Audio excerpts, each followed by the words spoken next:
talking about the Raiders now. So the Broncos are home to the Raiders in week 1, which is always a fascinating game. And Connor, I'll come to you first. I mean, you could argue the Raiders are very much a kind of similar spiral or situation to the Broncos in terms of what the expectations were last year. I mean, they just come off a playoff defeat the season previous in the wildcard game to the Bengals, who happened to go on to the Super Bowl.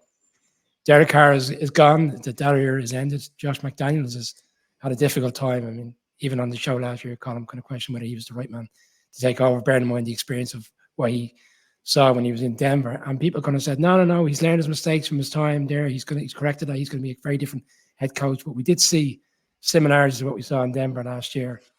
And I was looking at some of the acquisitions during the offseason. It's so strange because they've gone so aggressive on wide receivers. And they brought in Jacoby Myers, Sims from Washington, Philip Dorsett. I wouldn't say some of these guys are journeymen, but no, essentially marquee players come in on the offense. Austin Hooper, again, another tight end that's been quite effective throughout the course of his career. We touched on the Waller trade, moving away from him. It seems like they're moving in a very different direction. And then there's the Jimmy Garoppolo signing with the waiver around the injury concerns. Where do you put all this together? They look every bit of a team that are just going to be spinning the wheels in the mud this year. Like I just can't see them making any progress based on where they were last year. You know, as some wag put it on Twitter, they traded Derek Carr for handsome Derek Carr. Like it doesn't really smack of upgrade, does it? Other than that Jimmy G will look even better on the posters with his smiling, handsome visage. You know, like is Jimmy Garoppolo the poster boy for unconscious bias? Like, you know, if you read Moneyball, this is exactly the sort of thing that they say. You know, old school pro scouts look at people who look like, quote unquote, in their imaginings, football players, and Jimmy G looks like the straight from central casting quarterback, and yet it's also meh when you get on the field. And again, you know, you mentioned the Waller trade, but if you were looking to build an offense around the things that Jimmy G does well, you would think Waller is exactly the kind of player that you'd want to keep, that you'd want to have that there in the way that he had, you know, Kittle in San Francisco. Reuniting him with Josh McDaniels, obviously they made the beginnings of what looked like a little bit of magic together during their time with the Patriots, but it's a real reach to imagine that it's going to catch fire for them this season. I mean, you know, you've still got Davante Adams, so that's not the worst thing to have to throw the ball to. I mean, it seems like I could throw the ball to Davante Adams and he'd still find a way to catch it and go off for over 1,000 yards. He's just absolutely amazing, and if anything, probably doesn't quite get the respect that he deserves for what he did last year in such a mediocre offense. He was just outrageous. I mean, we'd seen him do it with Aaron Rodgers throwing him the ball, but you know, even with as poor a season as Carr had last year, he still absolutely went off. You know, Josh Jacobs is a stud running back, so it's not like, to your point, Brian, they don't have weapons. But that defense was so poor last year as well. I think they ranked, you know, overall 30th or 31st in defensive or DVOA. So it's a real uphill battle for them this year, and I honestly can't see it working out any better than it did the year before. If anything, you would actually look for them to regress from where they are. Colin, I just wanted to touch on two of the draft picks, actually, because you are very high throughout the course of the weeks leading up to draft on Tyree Wilson, and you did suggest even in your own mock draft that he could land to the Raiders, you know, at the 7th pick. He looks like a really serious player. I know we're looking at coverage of college, and it doesn't necessarily always transition to the NFL, but he looks like the kind of player that could suit him and work and play alongside Crosby. And a second player I want to throw in, I suppose the reason, when they took the Waller trade, like they seem to obviously have their eye on a tight end, and Myers from Notre Dame drops to the second round, and everybody argued that he should have been gone as the first tight end in the opening round. I mean, have they brought in two players that, as we look at what they brought in free agency and players that have been re-signed, could it be the draft players that kind of step up this year and I suppose put the team back on the map? Yeah, like I really like those two. In so much as with the caveat, you don't know how guys are going to transition into the league, but I actually think those are two really, really good players that you know, you can't fault the pick when it's made. We love to kind of go with hindsight in a few years, but as I sit here today, I look at it and I go, yeah, those are two kind of home run picks that make a lot of sense for what they need.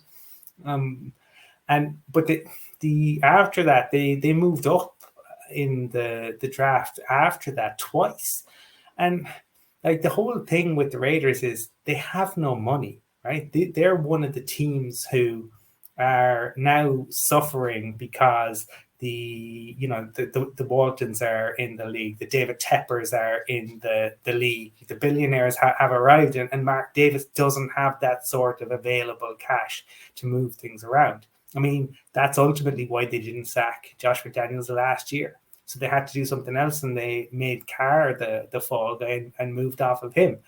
And I have been pretty vocal in my criticism of Derek Carr. Forgive me, Stephen O'Rourke. But one of the things that Derek Carr has in abundance is leadership. And he's the one that held that franchise together in a season where, Gruden's racist emails emerged, and their rookie wide receiver was in a fatal car crash. Henry Ruggs is very light. I think they're negotiating a plea deal. He may do time for that, and that was Derek Carr holding that all together. And they have moved on from that, and I think there's kind of merit to what Connor is saying. The power of beauty. Beautiful babies get picked up more. Beautiful people are more likely to be found not guilty by a jury. And beautiful quarterbacks will continue to get contracts around the league despite their relative performance. They make no sense in a lot of ways, Brian. They never have the Raiders. They could surprise. I don't think they will, though. I think they've downgraded at the quarterback position. But one of the things that I will say for Josh McDaniels, and I don't have many nice things to say about him, he didn't draft terribly in Denver. A couple of some of the picks that he made, were shocking, and obviously the Jay Cutler and Tim Tebow debacle. But there were some other picks that he made that really made a huge difference to the Broncos after he moved on and John Fox came in. So to me, I wouldn't be surprised to see Wilson and Mayer be good players for the Raiders, but it might not be in 2023, and it might not be with Josh McDaniels as head coach if Mark Davis could look down the back of the couch and fire the money to pay off the contract, because that's a point probably worth highlighting to people. Players get cut and get X amount that's guaranteed and various. Coaches' contracts are fully guaranteed, right? So you get fired as a head coach, you get all of your money, and they have to pony that up immediately. So that is something to bear in mind around why they haven't moved on from Josh McDaniels. Hoping against hope, I think that it is different in 2023. Connor, I led into that draft question because I looked at the list the other day. If you look at the number one picks over maybe the course of the last 8 to 9 years, I think there's only one player of the first round remaining on their roster. Like essentially, it's been nearly a bust every year, and generally a bust because of off the field stuff more so than the production on the field. I mean, Ziegler is joined to the hip essentially with McDaniels. Like, are we going to see a complete refresh if they get off to a bad start, or is it a case of see how this season goes? I wonder what the expectation is as a Raiders fan, because we know quite a few, and Collins referred to Steve O'Rourke, when the Jimmy G free agency acquisition was made, there was a lot of disgruntlement, and even more so when they saw the nature of the contract in terms of what they were giving up to. It also depends on what's around you, and I know that's the same for every team. Like the West is a very difficult division to come out of, so what qualifies as a creditable result with everything they've got around them? Like if they finish third behind the Chiefs and the Chargers and just fail to make the playoffs, if they make a battle of it and just don't quite get there, and there's the prospect of upgrading and going again the next season, is that enough? I think it might be given where the ownership is, right? Because I'm not seeing how they get much beyond that, to be perfectly honest with you, and surely they must know that themselves. Another team with a lot to live up to this season in this division.